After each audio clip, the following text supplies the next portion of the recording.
అయితే అన్నిటి అంతము సమీపమై ఉన్నది కాగా మీరు స్వస్థ బుద్ధి గలవారై ప్రార్థనలు చేయుటకు మెలకుగా ఉండుడి. ప్రభునందు ప్రియమైన వాళ్ళారా, మనము ప్రపంచంలో మరి యూట్యూబ్లో, వార్తలలో, ఇంకా అనేక ఇతర పరమైనటువంటి ప్లాట్ఫామ్స్లో, మీడియా ప్లాట్ఫామ్స్లో మనము చాలా విషయాలు వింటున్నాం, చాలా విషయాలు గమనిస్తున్నాం. ఏదో అంతరిక్షం నుంచి ఒకటి ఏదో చాలా వేగవంతంగా భూమి వైపు దూసుకొని వస్తుందని, రెండోది బ్లడ్ మూన్ మరి మొన్న 7వ తారీఖున వచ్చినది, దాని తర్వాత జరుగుతుందని, మూడవది ఇంకా మరి ఈ నెలలో మరికొన్ని సంఘటనలు ప్రకృతి పరంగా జరుగుతాయని, నాలుగోది 22, 23, 24 తారీఖులలో మరి బోరల పండుగ సందర్భంగా ర్యాప్చర్ అనేది ఉంటుందని, ఇలాగా చాలా విషయాలు మన యొక్క చుట్టూ కూడా అవి వార్తలు వినపడుతూ ఉన్నాయి. అయితే ఇక్కడ మనం గమనించవలసిన విషయం ఏమిటంటే, ఇప్పుడు దాకా మీరు చాలా విషయాలు విన్నారు, చాలా ప్రసంగాలు విన్నారు, చాలా లేఖనాలు విన్నారు, చాలా దైవ సందేశాలు విన్నారు, బలమైనటువంటి సందేశాలు విన్నారు, చాలా అద్భుతమైనటువంటి హృదయాన్ని తాకేటువంటి సందేశాలు, జీవితాన్ని మార్చినటువంటి సందేశాలు మీరు విన్నారు.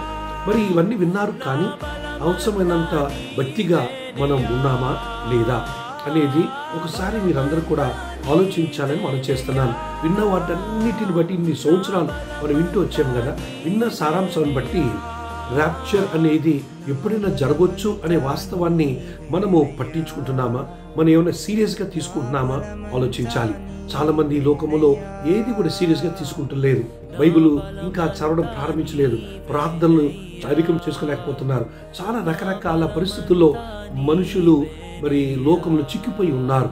లోకములో వారు మరి పడిపోయేసి లోకాశలకు, శరీరాశలకు, నేత్రాశలకు, జీవ డంబములకు వారి బానిసైపోయి ఉన్నారు. కనుక బైబిల్లో పేతురు చెప్తున్న మాట ఏమన్నాడు చూడండి, అయితే అన్నిటి అంతము సమీపమై ఉన్నది, అన్నిటి అంతము ఒక ముగింపులోకి వస్తున్నాయి.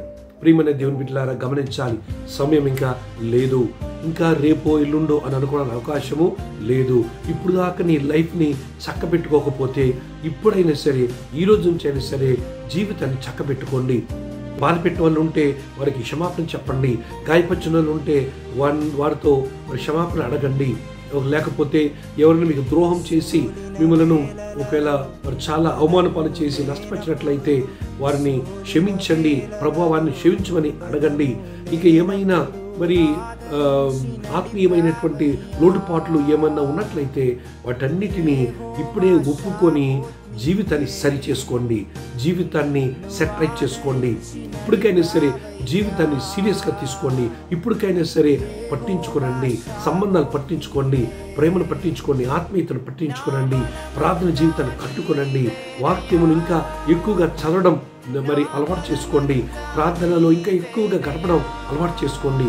ఉద్యోగాలు ఉంటాయి, సేవలు ఉంటాయి, పరిచర్య ఉంటాయి, ఇవన్నీ ఉంటాయి, కానీ వీటన్నిటితో పాటు ప్రార్థనకి సమయం కేటాయించండి, బైబిల్ ధ్యానానికి సమయం కేటాయించండి, సంఘానికి సమయం కేటాయించండి, ఆత్మీయ జీవితానికి కేటాయించండి, ఆత్మీయ కార్యక్రమాలకు సమయాన్ని కేటాయించండి. సమయము ఇంకా లేదు. ఎప్పుడు ఏంటనేది ప్రపంచమంతా ఈ యొక్క సబ్జెక్టు వింటున్న ప్రతి దేశంలో కూడా వణుకు పుట్టుకొస్తుంది.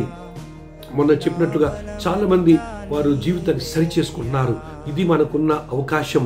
ఈ అవకాశము, ఈ కృపాకాలం అంతమైపోతే ఒకసారి గగనము చీల్చుకొని ప్రభు మధ్యాకాశానికి వచ్చినప్పుడు, సంఘము ఎత్తబడినప్పుడు, మనం ఆయన కలుసుకున్నప్పుడు ఒకవేళ ఎవరైనా విడిచిపెట్టబడితే వారికి చేసేది ఏమీ లేదు.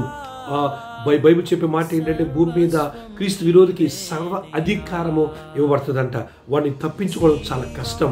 వాడు పెట్టే చిత్రహింసలు, వాడు పెట్టేటువంటి భయంకరమైనటువంటి ఆ యొక్క శ్రమలు తప్పించుకోవడం చాలా కష్టం. కనుక ఇంకా టైం ఉండగానే ఈ మాటలు ఇంకా మీరు వింటున్నారంటే ఇంకా అవకాశం ఉన్నదని దాని అర్థం. గనక జీవితాన్ని సరి చేసుకోండి, ఆత్మీయ జీవితాన్ని సరి చేసుకోండి, కుటుంబ జీవితాన్ని సరి చేసుకోండి, వ్యక్తిగతమైన జీవితాన్ని సరి చేసుకోండి.